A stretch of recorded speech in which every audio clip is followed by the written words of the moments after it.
수녀님들 보니까 알밤 드신다고 지금. 네. 참 시간이 이게 늘 이게 쫓기니까 참 제가 시간 많이 들이고 알밤 마음껏 까드시라고 하고 싶은데 참 이럴 때 진짜 마음 아파요. 저도 그냥 신나게 알밤 까먹고 한 30분만 하고 끝내버리니까 얼마나 이 좋은 이 감사로 참. 메뉴가 그게 아닌데 어제 갑자기 네. 알밤이 들어와서. 아 그래요? 또 한이 뜻이 있겠죠.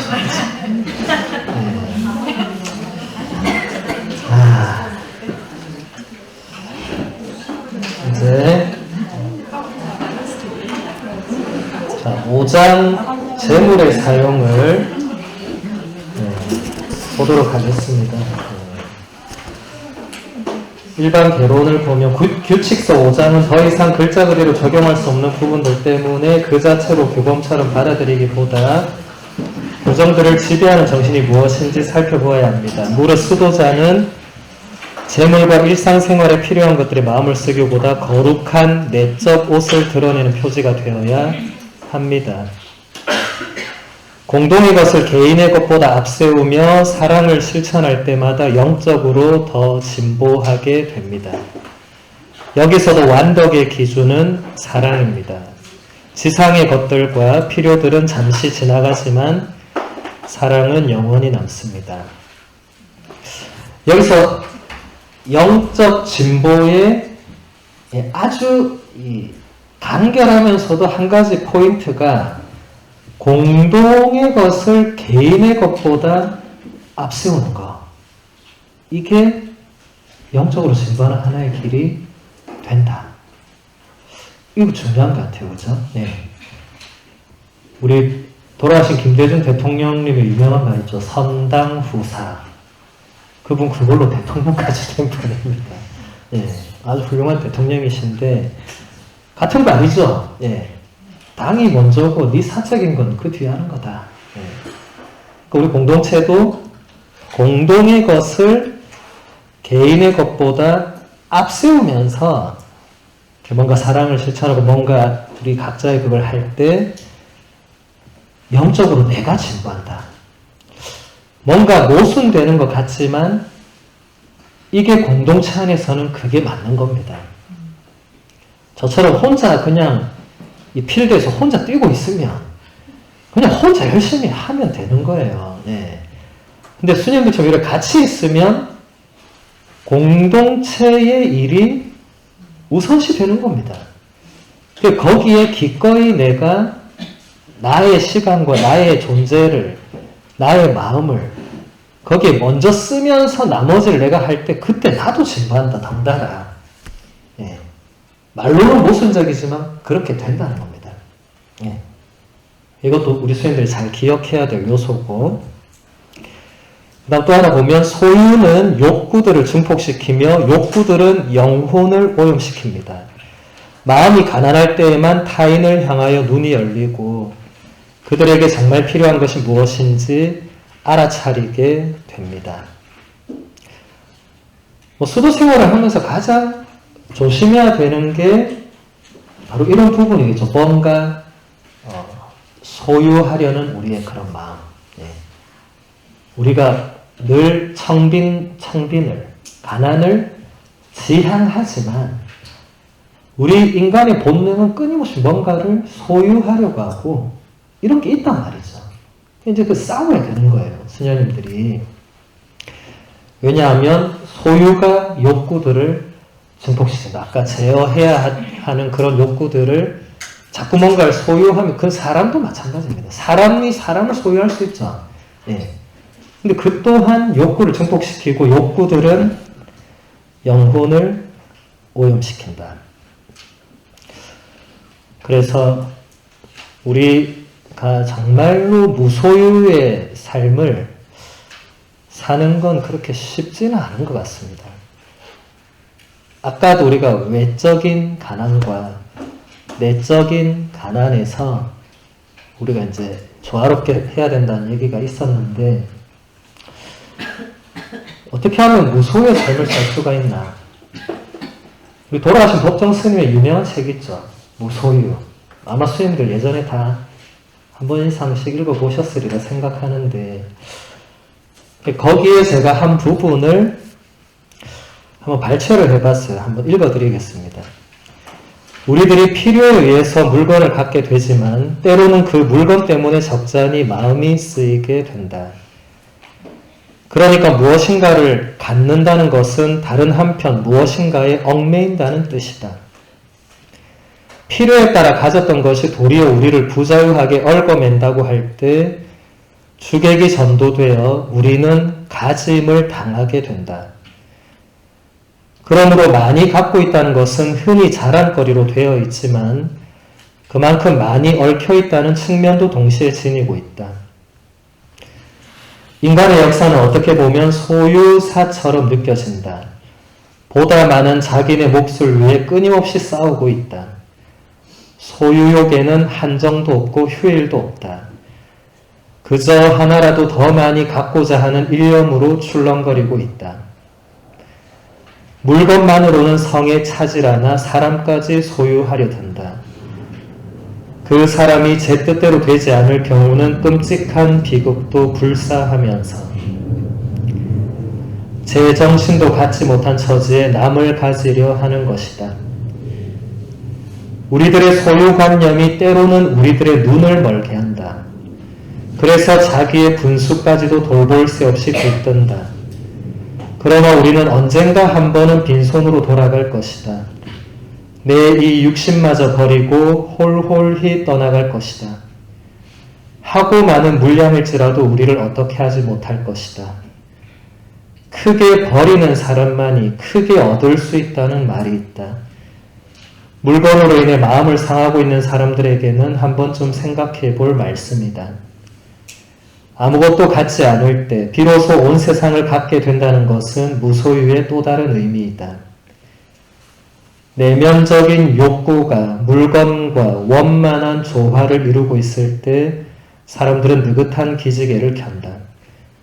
동시에 우리들이 겪는 어떤 성질의 고통은 이 물건으로 인해서임은 더 말할 것도 없다. 그 중에도 더욱 고통스러운 것은 물건 자체에서보다도 그것에 대한 소유관념 때문이다. 자기가 아끼던 물건을 도둑맞았거나 잃어버렸을 때 그는 괴로워한다. 소유관념이란 게 얼마나 지독한 집착인가를 비로소 체험하는 것이다.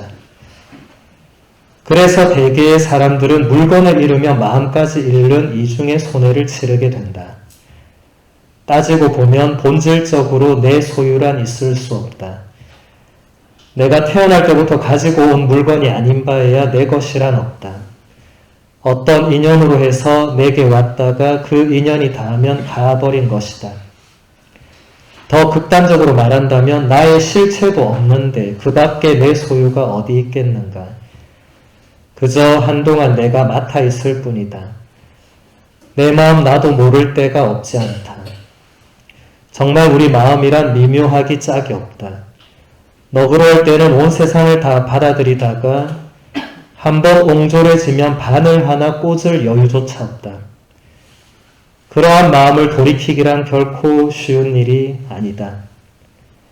그러나 그것이 내 마음이라면 그 누구도 아닌 나 자신이 활용할 수 있어야 한다.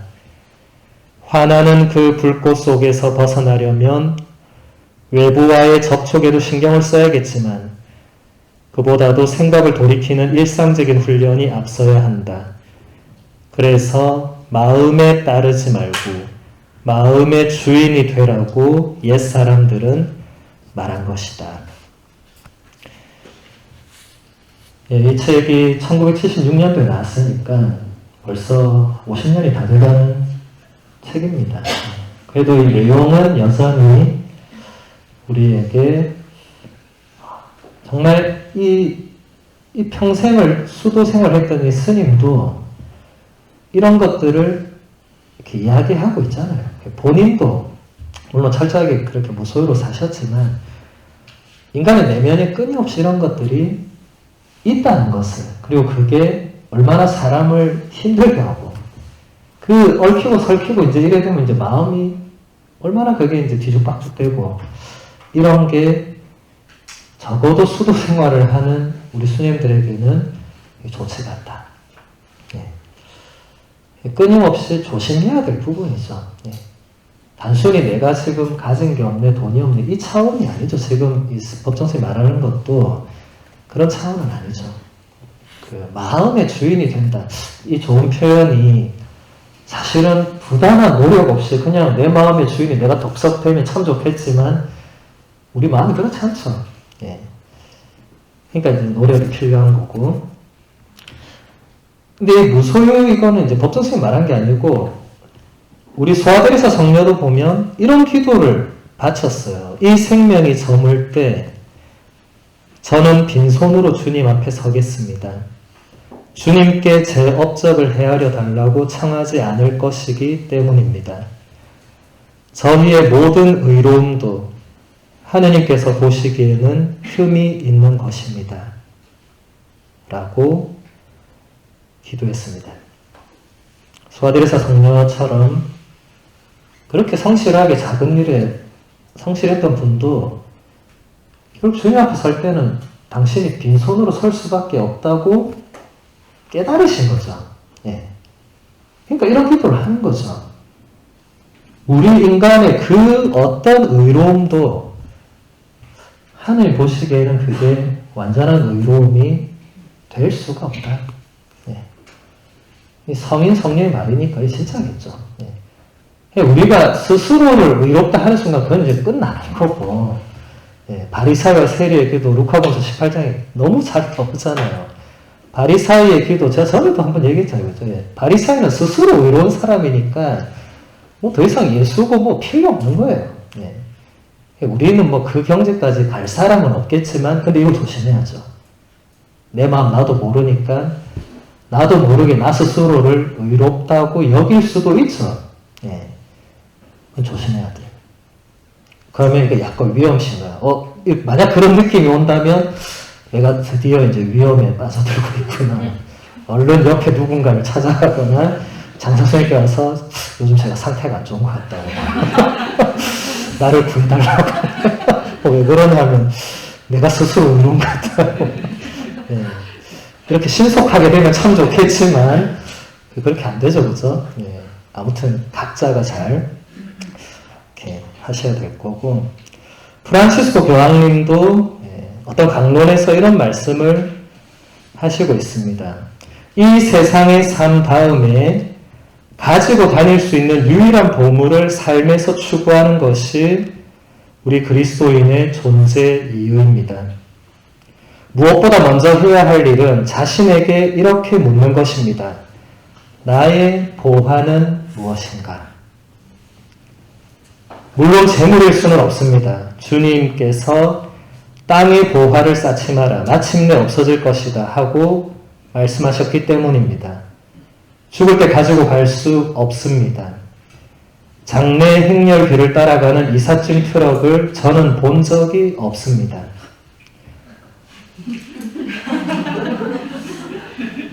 보신 분 있어요? 있어요? 있다니까 할 말이 없네. 교황님한테 얘기해야 되겠네. 있다고. 네. 그렇다면 지상의 삶이 끝났을 때 우리가 가져갈 수 있는 보화는 무엇일까요? 답은 단순합니다. 남에게 준 것, 오직 그것만을 가져갈 수 있습니다. 자신을 위해서 아껴둔 것은 가져갈 수 없습니다. 다른 사람들에게 우리가 준 보물, 그것을 가져갑니다. 제가 아까 그런 얘기 했었죠. 수녀님들은 각자 자신만의 보물을 가지고 있다. 근데 딱 교황님 집에서 얘기하잖아요. 나의 보화는 무엇인가? 아까도 제가 각자 찾아 나가셔야 된다고 했죠. 그죠? 예. 그것과 또 별개로 우리가 끝까지 가져갈 수 있는 보물은 다른 사람에게 내가 해준 그 무언가밖에 없다. 예. 그 외에는 아무것도 가져갈 수가 없다. 그래서 아까 소아데리사 성녀가 이 생명이 저물 때 저는 빈손으로 주님 앞에 서겠다고. 우리도 그렇게 기도할 수밖에 없고 그게 현실입니다. 주님 앞에 가는데 양손 가득히 뭐 들고 가겠어요? 뭐 김치를 들고 가나, 뭘 들고 가. 그냥 가는 거지, 뭐. 예, 뭘 들고, 몇 년 전에 착한 일인데, 이게 되겠어요, 그 앞에서 지금. 예. 네가 잘못한 거 한번 생각해봐. 이러면 게임 끝나는데, 뭘 지금 내가 잘한 게 뭐였을까? 그거 필요 없는 거예요. 예. 빈손만 돼도 다행인 거지. 양손 가득 나의 죄와 허물이 이제 같이 딸려가면 이제 우리는 이제 안 되죠, 그죠? 예. 오직 하느님의 자비를 간절히 바라야 되겠죠. 예, 재산 공유와의 사랑의 층교에 대해서 여기 보면은 하나만 이제 시간이 많이 없으니까 하나씩만 간단하게 보도록 하겠습니다. 아우구스티노는 규칙서에서 그리스도적인 완덕으로 나아가는 확실한 길을 우리에게 제시합니다. 어떤 특별한 공적이 요구되는 것이 아니라 단지 매일의 생활에서 소박한 성실성이 요구됩니다.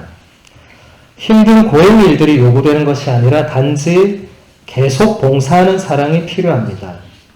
물론 이 확실한 길에서 하느님의 은총만이 부여할 수 있는 끈기 있는 선한 의지와 희생정신이 필요합니다.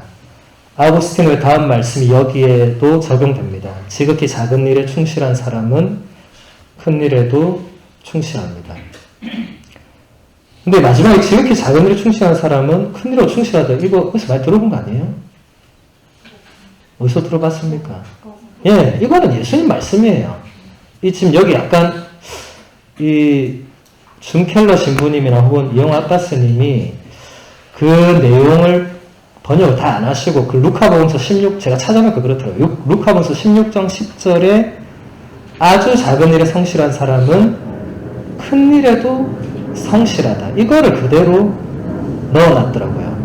그래서 우리 선생님들 그 라틴어 qui in minimo 찾으셨어요? 네.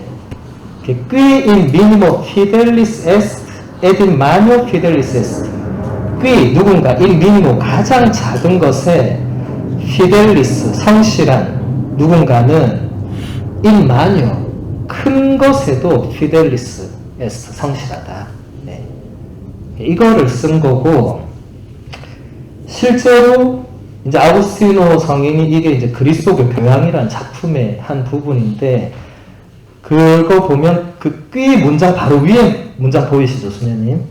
예, quod ergo 찾으셨어요? 네. 예, quod ergo minimum est, sed in minimo fidelem esse manium est.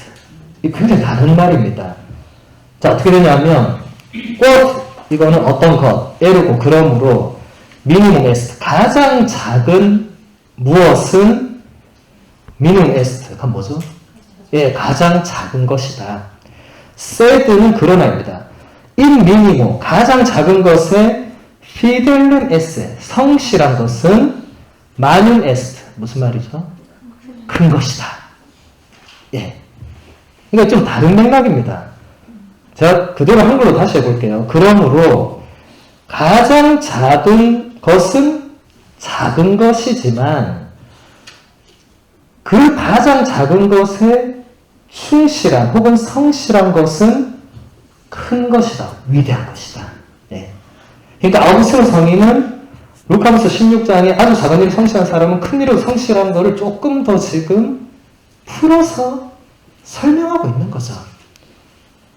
수녀님들이 이 수도나에 사는 그 소일거리들, 소임들이 굉장히 작은 일일 수 있죠. 그게 실제로 작은 게 맞다고 아우구스티노 성인이 지금 얘기를 하는 거예요. 예, 작은 건 맞다. 그런데 그 작은 거에 성실한 그거는 위대한 거다.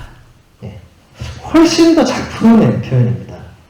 그냥 작은 일에 성실한 사람이 큰 일로 성실하다. 물론 이건 예수님 말씀이니까 건드릴 수 없고 그 본질은 바로 마치 소아데레사 성녀처럼 그 작은 일에 늘 성실한 그게 큰 거다. 소아데레사 성녀가 뭐 딴 거 있어요? 그 작은 일만 하다가 천국 가는데 성녀가 됐잖아요. 예. 물론 그것만 하시진 않았겠지만 조금 이제 극단적으로 조금 과하게 표현하면 그렇게 되는 겁니다.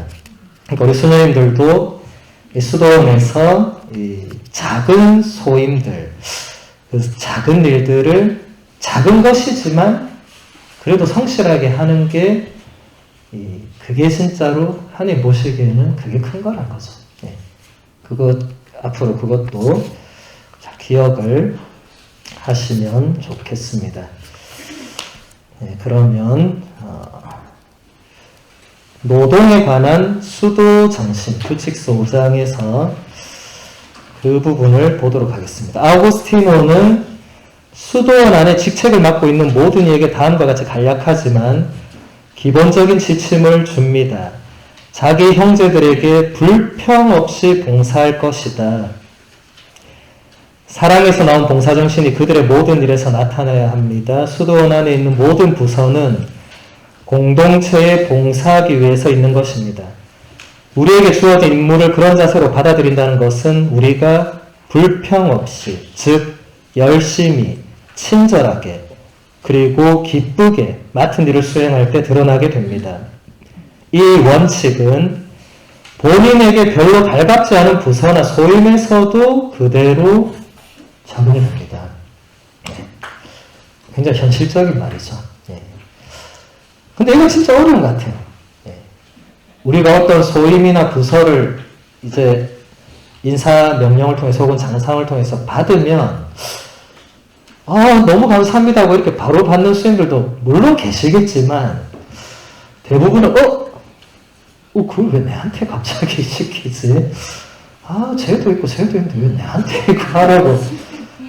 진짜 이런 마음이 들 수 있겠죠. 수행들 그렇다고 절대로 아니고 그럴 수 있죠. 근데 이게 얼마나 이 수도 공동체에는 좋지 않은가를 이제 아우구스티노 성인이 얘기를 한 거고, 불평 없이 봉사하는 게 어렵죠.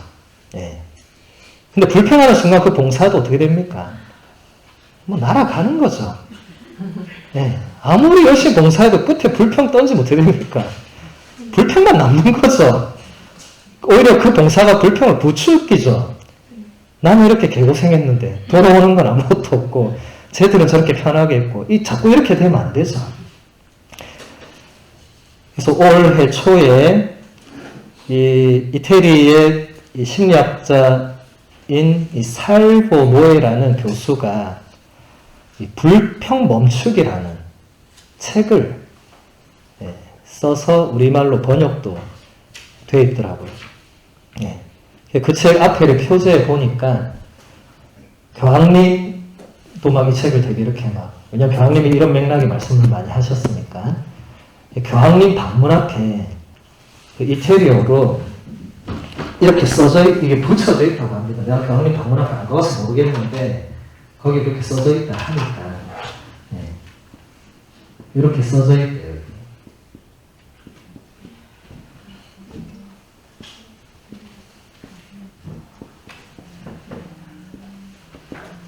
이렇게 써져 있다고 합니다. 이게 이태리어로 뒤에 따또 하면 금지하는 거예요. 뒤에 따또 푸마레 이러면 담배를 피지 말아라. 이런 겁니다. 그러니까 뒤에 따또 라멘 따르시 하면 이제 라멘 따르시를 금지하는 거죠. 불평을 멈추는 게 아니고, 이 멈추기는 좀 약간 재밌게 의역을 한 거고, 교황님이 그러니까 매일 이거를 방문을 여닫으실 때 당신도 이거를 보시고 나가거나 들어오거나 한다는 거죠. 전혀 안 그럴 것 같은 분도 처음에 안 그럴 것 같은데 저분은 입에서 불평이 아예 안 나올 것 같은데 그런 분도 이거 보고가 마음속 무슨 생각이 내가 오늘은 불평 안 해야지. 그분도 그런 생각 안 했어요. 추기경 안 해. 불평 안 되지. 새해를 딴 데로 보내, 그러면 안 되지. 그것도 안 그러겠어요. 인간적으로 생각하면. 그러지 않겠습니까? 추기경님, 대주경들이 다 말 잘 듣겠어요. 제가 볼 때는 진짜 말 안 들을 것 같은데. 아무튼, 이 라멘 따르시를, 이거 불평, 여러 가지 의미가 있는데, 어쨌든, 대표적인 거 불평으로 봤을 때, 아예 이거는 하지 마라. 그러니까 의미가 다른 겁니다. 그냥 멈추어라가 아니고 하지 마라. 금지. 불평은 금지라는 겁니다. 금지. 그래서 이제 그 책에 보니까 교황님께서 또 친절하게 이 속에 글을 또 실어주셨더라고요. 네. 자, 이렇게 한번 읽어드리겠습니다. 감정과 감각이 지배적인 오늘날은 내면을 뒤흔드는 수많은 상처, 연약함, 불확실성으로 대표되는 시대입니다. 그렇지만 우리는 사랑을 선택할 수 있습니다. 그러려면 먼저 자기 연민에서 벗어나 삶이 가져다주는 고뇌나 고통 때문에 슬픔에 잠기지 않겠다는 선택부터 해야 합니다. 이러한 선택을 할 수 있는 것은 신앙의 선물입니다. 곧 우리는 하느님의 자녀요, 아버지의 아들, 딸임을 믿는 것입니다. 비록 죄를 짓고 모순적인 삶을 살기도 하지만 아버지의 변함없는 사랑을 받는다는 믿음, 바로 이것이 우리 기쁨의 원천입니다. 아버지의 자녀임을 아는 것은 잠시 지나가는 흥겨움과는 비할 수 없는 기쁨, 존재를 옥죄는 불안을 이기는 기쁨, 고통을 평화로 변화시키는 기쁨의 원천입니다. 이러한 기쁨을 방해하고 마음을 아프게 하는 것이 있습니다. 예를 들면 다른 사람들을 향한, 또 그뿐만 아니라 자기 자신을 향한 불평입니다. 투덜대다가 길을 잃고 후회하다가 자신을 잃어버리게 된다는 것도 알게 됩니다. 우리가 가야 할 길은 사람과 사건을 두려움, 증오, 비난과 의심으로 대하는 것이 아니라 모든 것을 덮어주고 모든 것을 믿으며 모든 것을 바라고 모든 것을 견디어내는 사랑의 길입니다. 선물로 받은 사랑은 용서 안에서 항상 다시 시작할 힘을 얻게 합니다.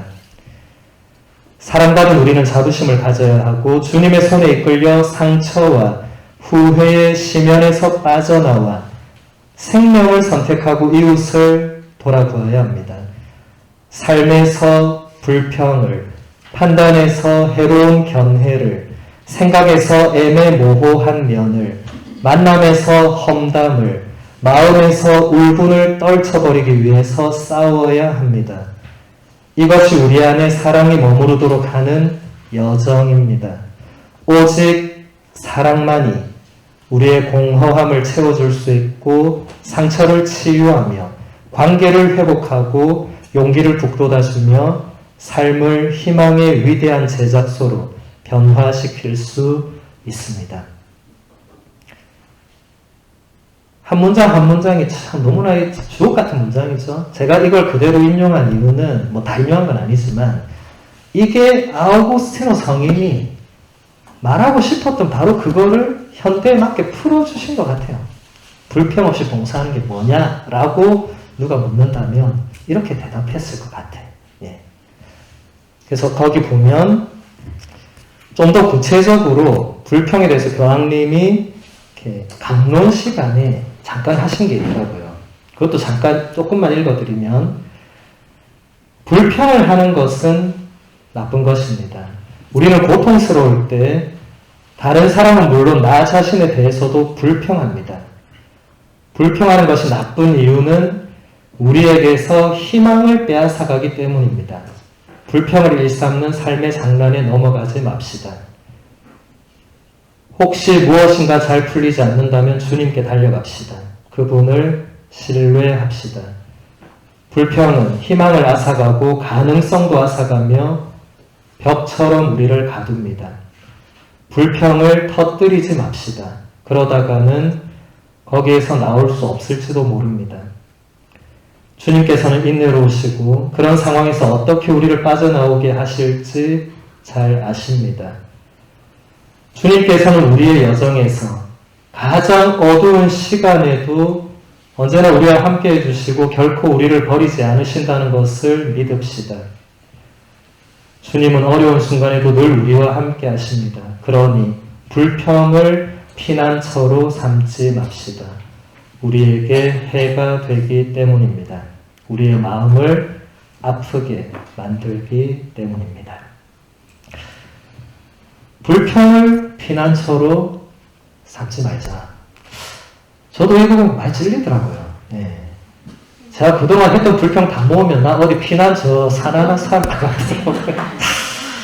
주변한테 불평하고 뭐 선배한테 불평하고 동기들한테 불평하고 나 자신한테 불평하고 뭐 저 사람 저리 안 돼. 저 생각해 보니까 저는 별로 없는 줄 알았어요. 근데 이걸 읽고 가만히 생각해 보니까 제 뒤에 불평의 산이 나를 따라오는 그런 느낌. 예.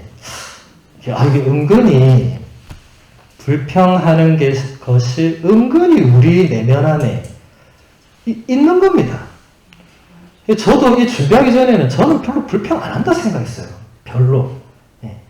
근데 이걸 읽고 교황님이 왜 이렇게까지 얘기를 하시나 하고 가만히 저 자신을 돌아보니까 예, 이 불평이 저도 사실은 많았던 거죠. 예. 그런데 그것을 교황님이 그 피난처로 삼으면 안 된다. 그러니까 저도 어떻게 보면 나도 그걸 피난처로 삼진 않았나. 어떤 불합리한 환경이나 어떤 부조리한 사람들이나 어떤 정말 불평이 나올 수밖에 없도록 만드는 어떤 조건이나 뭐 이런 것들 앞에서 그래 나 혼자 불평하면 되지 이런 식으로 나도 생각했는지도 모르죠. 그냥 그 순간에 그 내면을 제가 다 일일이 다시 기억을 못하니까. 근데 이 그 교황님 말씀을 이렇게 읽고 가만히 생각해 보면서 우리가 이런 식으로 이 불평을 그런 식으로 그냥 쌓아둘 수도 있는 거예요. 근데 교황님 뭐라고 했습니까? 이걸 터트리면 절대 안 된다. 터트리면 안 된다. 근데 제가 볼 때 안 터트려도 이 문제가 될 수 있습니다. 왜냐하면 쌓아둔 건 어떻게 됩니까? 골라서 결국 터지거나 어떤 형태로든 예, 우리를 또 고통스럽게 해요. 예. 그러니까 이런 거는 교황님 말씀이 다 물론 하나의 다 어떤 일반 지침이지만 이제 세부적으로는 이제 우리 수녀들 각자도 내 안에 혹시 그런 나만이 쌓아놓는 불평의 저 백두산은 없는가? 네. 있다면 그 위에 있는 이 천지연을 어떻게 할 것인가? 이런 식으로 고민을 해서 어떻게 화산 폭발을 막고 어떻게 이거를 우리가 잘 풀어나갈 수 있나? 예. 뭐든지 풀어나가는 과정과 이게 참 중요한 것 같아요. 그러니까 제가 이렇게 이번에 순녀님들 강의를 핑계로 휴가를 내가지고 다른 교구 신부들 만나니까 그때 이제 이 불평이 화산이 폭발하는 거예요. 우리 부산교구는 이래서 안 되고 뭐가 이래서 안 되고 내가 춘천교로 가야겠다 하면서 막 이제 이런 식으로 막 그러니까 걔들이 막 말리면 좋을 텐데 얼른 춘천으로 오라고 또 막 이러고 그냥 가야 되나 춘천으로. 그러니까 근데 그게 어쨌든 푸는 과정이죠. 그러면서 이제 우리는 신부들이니까 또 술도 한잔하고 하면서 이렇게 푸는데 수님들은 모르겠어요. 밤에 술 한잔해서 푸시는지 뭐하는지 제가 알기는 없고 확인할 길은 없지만 수녀님들만의 건전한 방식으로 잘 풀어나가시기를 바랍니다. 그래서 그런 얘기 나눌 수 있는 좀 좋은 동료나 뭐 다른 수도의 수녀님들도 그럴 때 도움이 될 것 같아요. 왜냐면 저는 타교구 사제들이 어쨌든 좀 편하더라고요. 뭐가 얽매 걸려있는 게 없으니까 제가 막 뭐 얘기해도 그냥 그 친구들은 그냥 듣고 있어요. 그냥 잘 몰라. 네. 우리 교구에서 뭔 일이 일어나고 있고 지금 나의 이게 어떤 일 몰라. 그냥 들어주고 그래 뭐 고생이 많다 하고 또 뭐 술 한잔하고 근데 그러다 보면 저도 이제 뭐 풀리는 거죠 뭐. 네. 그러면 이제 내려가서 또 열심히 살아야 되는 거고 네. 세상은 변하지 않고 네. 그래도 네. 제가 이번에 그 친구들한테 들은 한마디의 좋은 대답은 그래도 지치지는 마라. 그 한마디를 딱 듣는데 되게 이렇게 힘이 되는 거예요. 그러니까 누군가 한두 명에게 알아주면 되는 거예요. 네. 열심히 해서 안 되는 게 있을 수 있고, 뭐, 막, 그래도, 누군가 한 명이, 그래, 그 알고 있고, 그래도 지치지 말고 너의 길을 가라. 그 한마디가 또 힘을 나게 하는 거예요. 그런 게 공동체가 아닌가, 생각을 합니다. 그 다음 6장 받은 상처의 용서에 대해서 보도록 하겠습니다. 미움받는 사람만 생명을 빼앗기는 것이 아니라 미워하는 사람도 생명을 잃게 된다는 것이 아우구스티노의 생각이었습니다. 모든 존재가 살아가는 토대, 그 본질 자체가 바로 사랑일진데 이 사랑이 약해지는 까닭입니다. 용서하는 사람, 그리고 우리 안에 늘 마지막까지 살아 꿈틀거리는 교만을 억누르면서 겸손히 용서를 청하는 사람만이 수도 공동체에 소속될 자격이 있습니다. 참 용서하고 용서받는 이 부분도 굉장히 어려운 부분이죠. 특히 먼저 사과하고 먼저 용서를 청하고 하는 건 굉장한 용기와 그런 여러 가지가 필요한데 근데 서로 안 하고 있으면 어떻게 되는 거예요? 계속 갈 때까지 가는 거잖아요. 그죠? 그건 좋지 않죠. 어떻게든 수녀님들이 함께 살다 보면 정말 사소한 것에서 그런 일들이 생길 확률이 높습니다. 원래 우리는 큰 것에 강해. 작은 거에 약해. 큰 경우는 오냐고 준비를 하는데 갑자기 작은 게 확 찌르고 올 때 그때가 아픈 거거든요. 큰 거는 자월대 수행들은 이미 딱 중무장이 되어 있는 것 같아요. 근데 작은 게 오면 이게 사실 아프잖아요. 그러니까 그런 거에서 우리가 서로를 안 아프게 할 수는 없을 것 같고 왜냐하면 내가 의도하지 않았는데 상대방이 상처받을 수 있어요. 우리는 그런 경험 많이 합니다. 내가 그런 의도를 안 했지만 상대방이 혼자서 끙끙 앓고 있을 수도 있고 그건 이제 모르는 거죠. 그러니까 우리가 그런 거를 서로 이제 좀 풀고 대화를 할 수 있는 그런 어떤 여건이나 이런 게 수도회 안에서는 늘 잘 마련되어 있으면 참 좋을 것 같다. 제가 이렇게 공부를 하고 돌아와서 보니까 로마 있을 때는 세상에서 로마가 가장 힘든 곳이라고 생각했거든요. 한국만 돌아가면 나는 정말 이제 내 인생이 열리고 이렇게 생각했어요. 근데 한국에 와서 이제 한 3년 정도 살아보니까 로마가 천국이었다는 걸 내가 알았어요. 이유는 딱 하나였어요.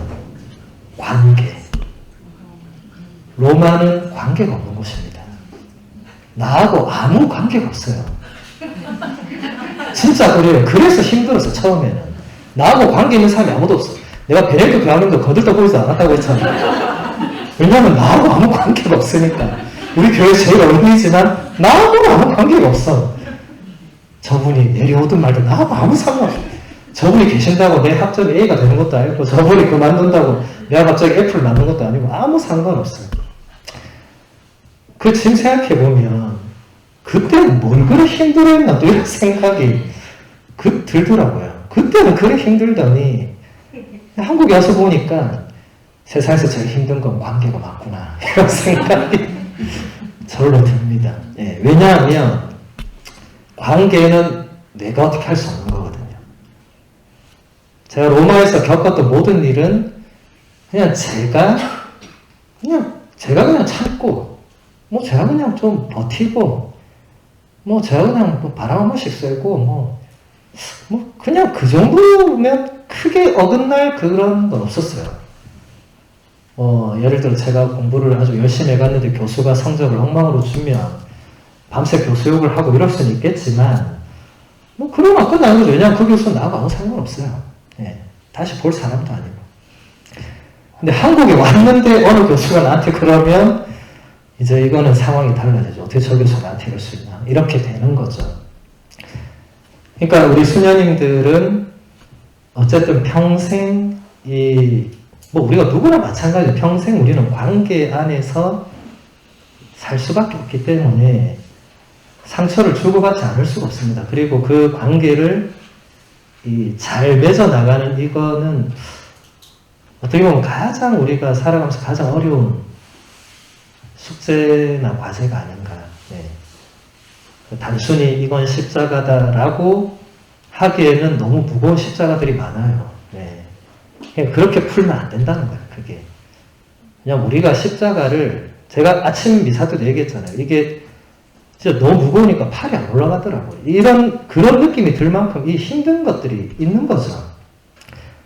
내 힘으로 그거 다 풀어낼 수도 없고, 내가 감당이 안 되는 십자가도 있죠. 있을 수 있습니다.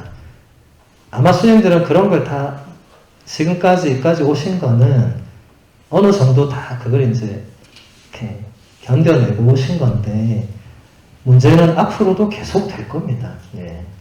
왜냐하면 사람이 같이 살아가는데 뭐 아무 일이 없을 수가 없잖아요. 그러니까 그런 부분에서 이 서로를 용서하는 이 부분이 잘 돼야 되는데, 아우구스티노 성인이 여기 보면 아우구스티노는 인간의 약함을 알고 있었습니다. 그는 봉헌된 사람들의 공동체라 하더라도 때때로 표출될 수 있는 분열들을 알고 있었습니다. 수도원 아니라 하더라도 일상생활에 관련되는 많은 문제에서 서로 다른 견해들이 있는 것은 인간 본성에서 나오는 피할 수 없는 결과입니다. 이런 일들에 대한 의견의 일치가 요청될 때 우리는 성실하고 개방적인 마음으로 의논하여 현안 문제들이 명확히 납득되도록 해야 합니다. 마음이 증오로 가득 차 있을 때는 말할 것도 없고, 사랑이 없으면 기도는 모든 가치를 잃어버립니다. 사실 그런 사람의 기도는 근본적으로 병들어 있으며 말과 행동, 외적 행위와 내적 태도 사이에 깊은 골이 가르놓여 있음을 드러내는 것입니다. 언제나 다시 사랑으로 돌아가는 게 이제 답이라고 이야기를 합니다. 결국은 사랑으로 풀어내야 되는 거죠. 결국은. 예. 결국은. 다른 길은 별로 제시 안 하는 걸로 봤을 때는 그거밖에 없는 것 같아요. 아우구스티노 성인의 이 시편 주의 하나를 보면, 사랑하는 여러분, 겸손 권유를 다하고 인내심을 가지고 사랑으로 서로 참아주며 성령께서 평화의 끈으로 이루어지신 일치를 보존하도록 애쓰십시오라고 하신 사도의 말씀에 유의하십시오. 서로 참아주십시오. 여러분 안에는 다른 사람들이 참아줘야 할 것이 아무것도 없습니까?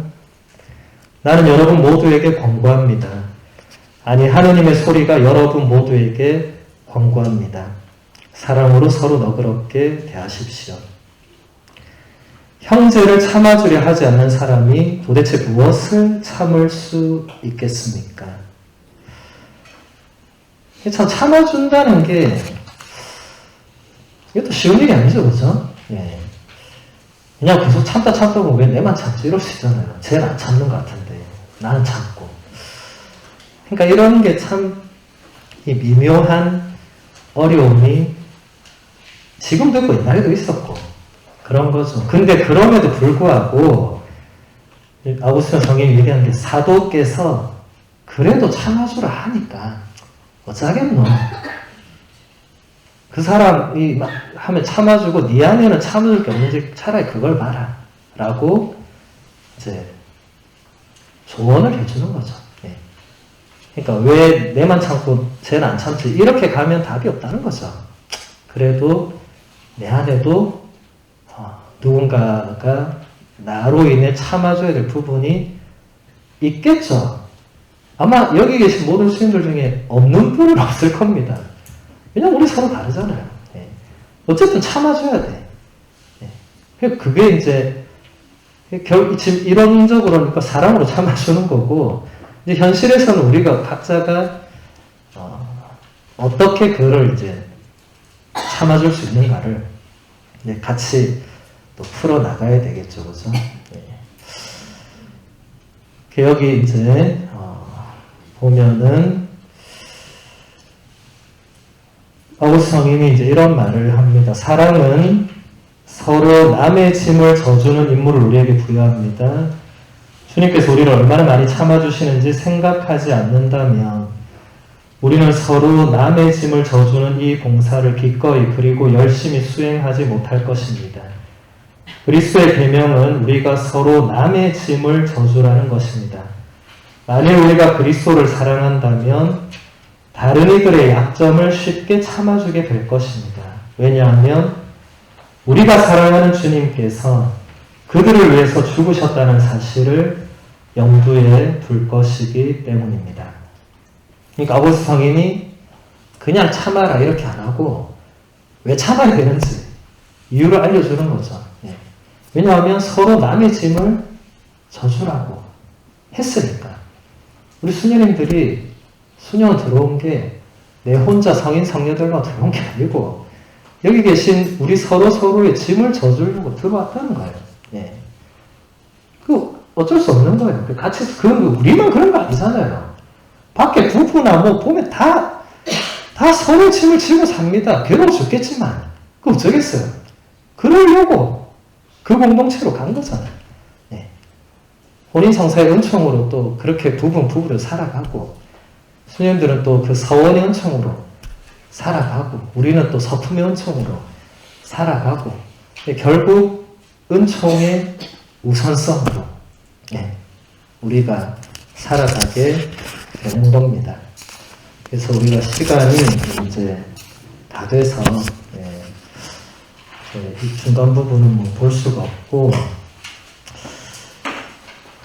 여기 이렇게 보면 이거 마지막 이거 하나만 보면은 아우구스티노는 그리스도의 아름다움에 대해서 실감나게 말합니다. 마음을 다해서 그분을 사랑하십시오. 그분은 모든 인간보다 훨씬 아름답기 때문입니다. 여러분이 사랑하는 분의 아름다움을 응시하십시오. 거만한 자들이 조롱하는 바로 그분의 특징들이 얼마나 아름다운 것들인지를 생각해보고 깨달으십시오. 마음의 눈으로 십자가에 못 박히신 예수님의 상처를, 부활하신 주님에게 남겨져 있는 상흔들을, 그리스도께서 운명하시면서 흘리신 피를 묵상해 보십시오. 이것들은 신자들의 보화이며 우리 구속의 대가인 것입니다. 그래서 수행들 그 라틴어 제일 마지막 문장 볼까요? 그 뭐라고 되어 있죠? 또또 꼬르데 아마떼. 제가 일부러 이걸 마지막 문장으로 넣었습니다. 결국 이 모든 것에 우리가 할 수 있는 이 가장 좋은 길은 마음을, 꼬르데가 마음이고 또는 전체입니다. 전체. 그러니까 온 마음을 다해서 사랑하는 겁니다. 주님을, 그리고 우리 동료 수녀님들을 사랑하는 것. 결국 답은 그거밖에 없다. 또또 꼬르데 아마떼, 이거밖에 없다. 저는 그 이상의 답을 들고 올 수가 없었습니다. 아무리 고민을 했지만 이거밖에 없어서 마지막에 그 세 단어를 넣었습니다. 우리 수녀님들 서로를 사랑하는 게, 또 특히 온 마음으로 사랑하는 게 쉽지 않겠지만 그래도 그렇게 늘 노력하시는 그런 노력들이 분명히 있고 저도 그런 것들이 보이고 느껴지고 또 서로 그런 걸 알고 있고 하기 때문에 저는 그래서 우리 도미코 수는 올 때마다 희망을 많이 봅니다. 우리 교구를 보면 좀 절망적인, 우리 수녀들 보면 희망적이에요. 제가 저를 봐도 절망적이지만 아무튼 저도 이렇게 오면 다시 뭔가 저도 희망을, 다시 사랑을 할 수 있는 그런 또 용기를 얻고 가는 것 같습니다. 아무튼 불러주셔서 감사드리고, 제가 한국에 온 지 지금 3년 됐는데 저를 불러주는 수녀는 여기밖에 없어요. 다른 데는 아무도 안 불러줘요. 그래서 지금 벌써 3년에 3번 왔으니까 거의 1년에 한 번씩 온 거잖아요.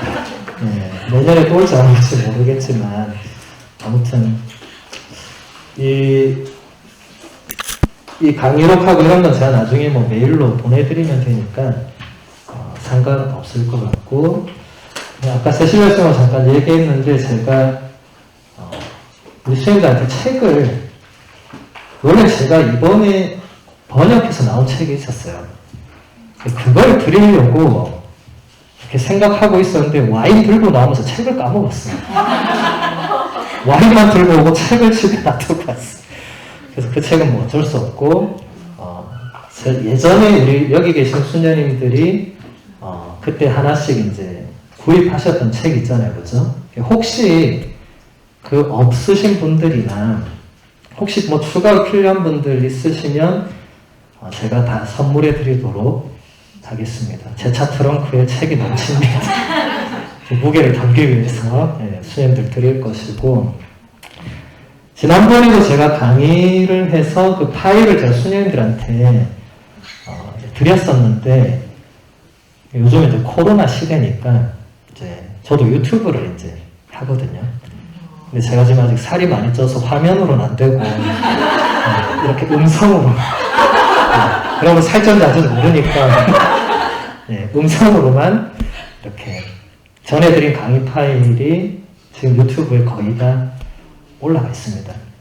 그래서 오늘 이 강의 파일도 거기 이제 제가 올려드릴 거고, 그래서 나중에 제가 쓰실 수는 그것도 하나 뭐 보내드리겠지만, 수녀님들이 인터넷 유튜브나 다음에 가셔서 이거를 치시면 됩니다. 이렇게 한 번만.